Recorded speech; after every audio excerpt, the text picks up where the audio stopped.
Hello, friends. Welcome back to another episode of Magic Monday. Magic Mondays, I guess.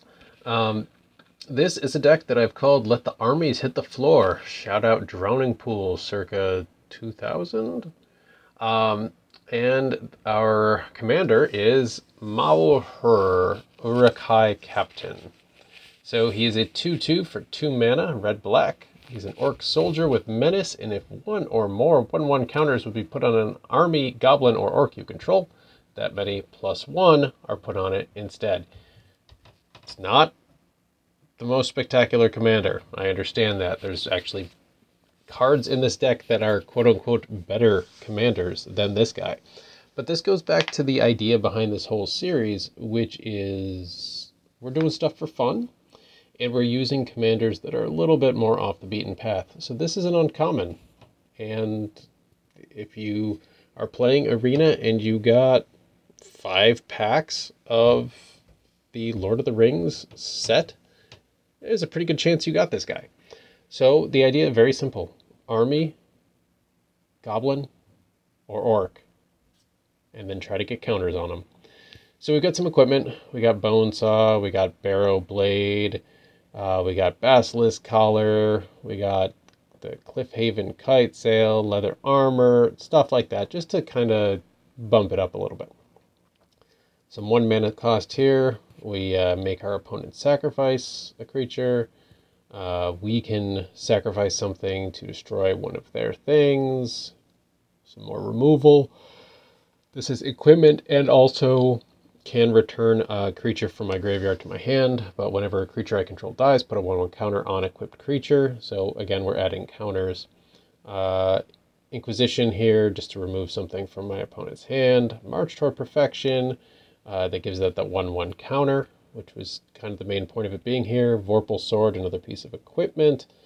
And then we get into some more interesting things. Well, here's another +1/1 counter card here. So then we got a creature. We've got a Rigging Runner. If I attack first and then play this after in the secondary main phase, it enters the battlefield with a 1/1 counter on it. So for 1 red, if I've already attacked this turn, I get a 3/3 First Striker. Pretty good mana value right there. Iron Apprentice, so that when it dies, I can put that counter on something else, but it'll be 2 as long as my commander is out. And then I can sacrifice this Iron Apprentice with Annihilating Glare. Alright, let's keep going. Leather Armor, Shadow Spear. We got a lot of equipment here in the middle. It's all cheap stuff too. This Sigil, not a great card for this deck, but it can add 1/1 counters. So at the beginning of combat, mill a card. When you do, if there are 4 more creature cards in your graveyard, put a 1/1 counter on target creature you control, and it gains Death Touch until end of turn. It could probably be replaced with something better. It's a very specific situation kind of card, but it's here, for now at least. Easterling Vanguard. It's a human warrior. Excuse me. It's late and I'm tired. But when it dies, amass orcs 1. So we get into our orc army business right here. And this is a good card to throw out into play and then sacrifice to that Annihilating Glare again, because we actually want it to die. We got some removal. We've got more 1/1 counter adding.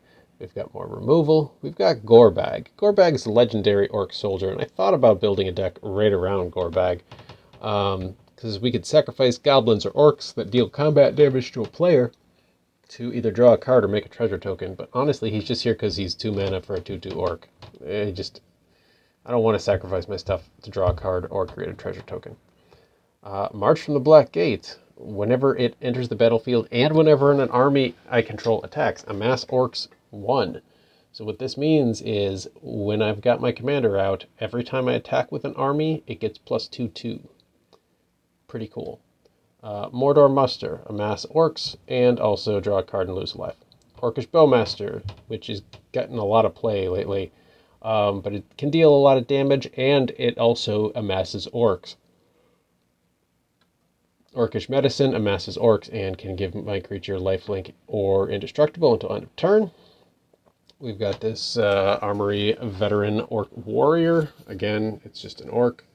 But it does have Ward on it, which is decent. And if it's equipped, it has Menace too. So 2 for a 2/2 with Ward and potential Menace is not bad. A Braid for the versatility. Lava Coil for that sweet removal. Moria Marauder. So it's a double striking Goblin, our first Goblin of the deck. But whenever a Goblin or Orc I control deals combat damage to a player, exile the top card of my library and I can play it this turn. This is, as you can see here, and I'll show you in a minute, low mana cost deck. So you're not necessarily going for speed, but it is low mana cost. So with cards like this, it's entirely possible to play a fair number of cards every turn if this gets out into play. We don't have a ton of mana rocks. We have Arcane Signet and a couple others that are 3 mana cost because it's a low mana cost deck. Metallic Mimic, choose Orc, it helps. Mirror Shield for that hexproof, either on this or on our army, if it gets big enough. Sting, another piece of equipment. Swiftfoot Boots, another piece of equipment, also gives hexproof. More creatures. We got this Bird Horror that amasses Orcs 2, which, if my commander's out, is actually amass Orcs 3. So we get a 1/1 flyer and a 3/3 Orc army for 3 mana cost. Not bad. Big Orc that causes us to discard a card, but 3 mana for a 5/5. Not bad. Uruk-hai Berserker. The ring tempts you. So there's not... This might actually be the only card in the deck where the ring tempts you. But it's an Orc Berserker, and the can't be blocked by creatures with greater power is not a bad thing to have. You wouldn't put it on an army, but you might put it on the commander.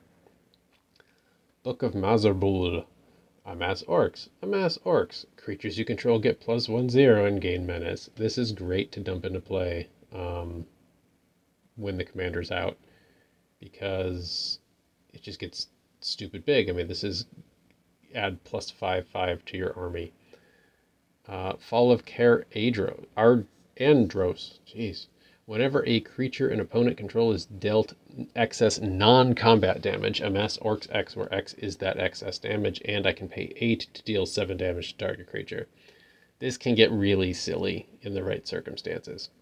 Krenko also gets really silly because whenever he attacks, I put a 1/1 counter on it, but if my commander's out, I put 2 1/1 counters on it, and then I make a bunch of red goblins. So I've had Krenko up to like a 6/7 in the right circumstances in a couple of trial games I played with this deck, trying to fine-tune it just a little bit. And 6/7 for Krenko is not that big, but it is making a lot of goblin tokens, which is helpful. Create a treasure token and amass Orcs 2, pretty self-explanatory. More equipment with Anduril to make some spirit flyers. There's not really a lot of flying in this deck, and flying can be a weakness of this deck, so I'm kind of relying on removal, but this can potentially at least give me some blockers. Chromatic Lantern is our only other mana rock, just to add some mana flexibility. More equipment, Sword of Body and Mind, and Sword of Forge and Frontier. We've got Gothmog Morgul Lieutenant. When he enters the battlefield, amass Orcs 1, and creature tokens you control have Death Touch. Really nice with those goblins from Krenko, or those spirits from Anduril. Foray of Orcs, I like this a lot. Amass Orcs 2, when you do, Foray of Orcs deals X damage to target creature an opponent controls, where X is the amassed army's power. So immediately, you're going to, at least if the commander is out, put out a 3/3 army, and deal 3 damage to a target creature an opponent controls. And that's assuming you don't already have an army in play. So 4 mana for 3/3 plus 3 damage, it's pretty good value. But if you've got, I don't know, 7/7 Trampling Dinosaur on the other side, and you've got a little bit of an army, for 4 mana you can take out that dinosaur and make your creature bigger. It's not bad. Here's an example of a card that could be better for the commander. Shagrat. Loot Bearer. So whenever he attacks, attach up to 1 target equipment to it, then amass Orcs X, where X is the number of equipment attached to him. So that's one of the reasons why there's a lot of equipment in this deck, is because of this card. And honestly, you could swap these commanders and it would be totally fine, but I wanted to use the uncommon commander. Very specifically wanted to use the uncommon commander because of the theme of this series. And we also have Ugluk of the White Hand, another good option. But whenever another creature you control dies, put a 1/1 counter on him. If that creature was a goblin or an orc, put 2 on him instead. This is... I didn't like this as much as our commander that we used, but you could just as easily throw him out there. But for double the mana cost and no menace, I wasn't as crazy about it. Widespread Brutality. Amass zombies too, and then the army you amassed deals damage equal to its power to each non-army creature. So this is, I don't want to call it a board wipe because you're amassing zombies and then the army you amassed. So this is basically a 2/2. Excuse me, sorry for that yawn. This is basically 2 damage across the board to non-army creatures, which does wipe out my commander, but in certain circumstances, like Scoot Swarm decks or elf decks, when they're just getting started, this can clear the board pretty nicely. And it's not too hard to get my commander back out if my commander is out and dies. Vengeful War Chief. Whenever you lose life for the first time each turn, put a 1/1 counter on him. But if I lose life and my commander's out, it's 2 1/1 counters, and he can get really big really quick. Brash Taunter, I will tell you, is a stupid card that I hate and also kind of love in this deck, because there's plenty of ways to get this guy bigger if we want to, but we don't have to. We could just use him to, fight our opponent's, whatever, Galta. 3 mana does 12 damage, and it's a goblin, so it fits into the deck. If I want to make him bigger, I can, but I don't have to. Stormfleet Arsonist, Orc Pirate. If I attacked first and then played this card in that secondary main phase, my opponent sacrifices a permanent. Kind of a niche card, but he's a 4/4 orc, and he can force a sacrifice, so it's not too bad. War Beast of Gorgoroth. Whenever this or another creature you control with power 4 or greater dies, amass orcs 2.